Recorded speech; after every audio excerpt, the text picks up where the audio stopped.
स्वाभिमानी बूढ़ा। एक दिलचस्प कहानी। वह देखो, देखने में ही गुंडा लगता है, कपड़ों को देखकर ही लगता है गवार होगा, उसकी भाषा तो देखो मुंहफट होगा। ऐसे ही हम लोग या हमारे आसपास के लोग दूसरे लोगों के प्रति पहली बार में ही कई राय बना लेते हैं। आज की कहानी आपको इसी बुरी आदत से दूर रहने की सीख देगी। सर वह देखो, वह जो सबसे आखिरी वाले टेबल पर बैठकर खाना खा रहा है ना, वह बुढ़ा आज पहली बार नहीं आया है। वह इससे पहले भी 2 बार अपने होटल में खाना खाकर जा चुका है, लेकिन उसने अब तक अपने उधार के पैसे नहीं चुकाए हैं और आज भी आ गया है खाना खाने। होटल के एक वेटर ने अपने मालिक हीरा के कानों में धीरे से यह बात बताई। हीरा ने उस बुढ़े की तरफ एक नज़र दौड़ाई, उसे ध्यान से देखा और अपने कर्मचारी से पूछा, आज कितने का ऑर्डर दिया है उसने? सर वो भले ही उधार का खाता है, फिर भी वो कंजूस, कभी ज़्यादा का ऑर्डर नहीं करता है। आज भी उसने बाकी दिनों की तरह ही सब्जी रोटी मंगाई है, 50 बिल होगा उसका। वेटर ने जवाब के साथ उस बुढ़े के प्रति अपने विचार भी व्यक्त किए। बुढ़े के साधारण से खाने का ऑर्डर देखकर सोचते हुए हीरा ने कहा, कुछ मजबूरी होगी उनकी, इसीलिए बेचारे पैसे नहीं दे पाए होंगे। नहीं सर, ऐसे लोगों को मैं बहुत अच्छी तरह से जानता हूँ, फोकट का खाने की आदत होती है उनको, और जब पैसे देने की बारी आती है तो आनाकानी करते हैं। बुढ़े की तरफ वेटर ने तिरस्कार भरी नजरों से देखते हुए कहा। हीरा को अपने कर्मचारी के विचार जानकर थोड़ा बुरा लगा।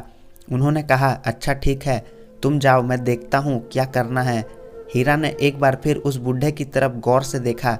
बुढ़ापे की वजह से चेहरे से जा चुकी चमक हीरा इतनी दूर से ही महसूस कर पा रहा था। बड़े ही साधारण कपड़े पहने थे उसने, कुर्ता पजामा और कंधे पर गमछा डाल रखा था।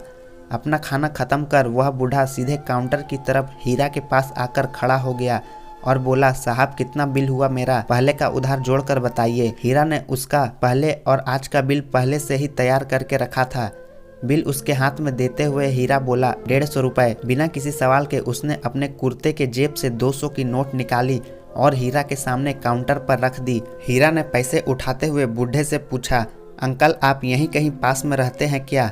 नहीं बेटा, मेरा घर यहाँ से बहुत दूर है, उसने कहा। फिर आप अक्सर इतने दूर खाना खाने कैसे आते हो? हीरा ने फिर से पूछा। मैं यहाँ पास के एक शॉप में लेखपाल का काम करता हूँ।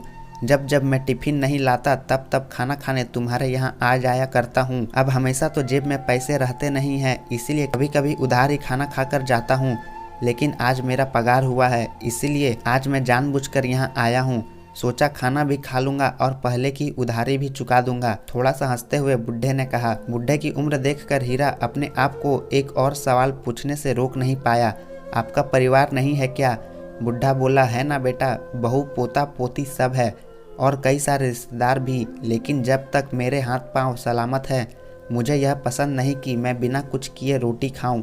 हाँ, शरीर में पहले जैसी ताकत नहीं रही, अब पहले जितनी मेहनत नहीं कर पाता हूँ, इसीलिए लेखपाल का काम करता हूँ। बुढ़े आदमी की ईमानदारी और इतना कठिन परिश्रम देखकर एक बार तो हीरा के मन में ख्याल आया कि उससे खाने के पैसे न लिए जाएं।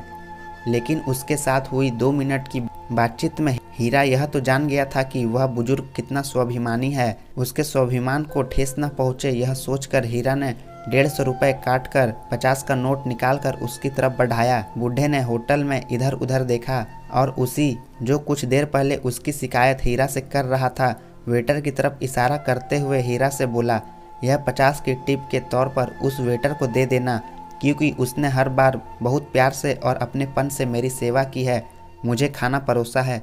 इतना बोलकर वो वहां से चला गया। 50 रुपये हाथों में लिए हीरा अपने कर्मचारी के उस बूढ़े के प्रति दृष्टिकोण और उस बूढ़े आदमी के उस कर्मचारी द्वारा दिए गए खाने के प्रति प्यार और आदर देखकर अचंभित हो गया। उसके पास बोलने के लिए कुछ भी नहीं था। आप अमीर है या गरीब, आपके पास जो पैसा है वह कभी भी यह तय नहीं करता हमारा दूसरे लोगों की तरफ कैसा दृष्टिकोण है या हमारे विचार कैसे हैं, यही हमें गरीब या अमीर, अच्छा या बुरा बनाते हैं। सोचिए, अगर किसी बूढ़े आदमी को उम्र के इस पड़ाव में भी बैठकर खाना अच्छा नहीं लगता हो और उन्हें अपने बच्चों पर बोझ ना बनना हो तो उनका स्वाभिमान कितना पक्का होगा।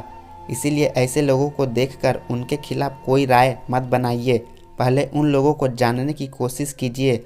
अगर उनका व्यवहार कुछ अलग लगे तो सोचिए कि ज़रूर उनकी कोई मजबूरी होगी, इससे उनका तो कोई फ़ायदा या नुकसान नहीं होगा।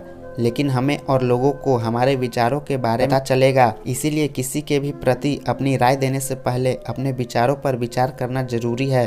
दूसरों को जज करने से पहले अपने विचारों को जज करना आवश्यक है कि कहीं हम गलत विचारों के अधीन होकर गलत व्यवहार तो नहीं कर रहे हैं।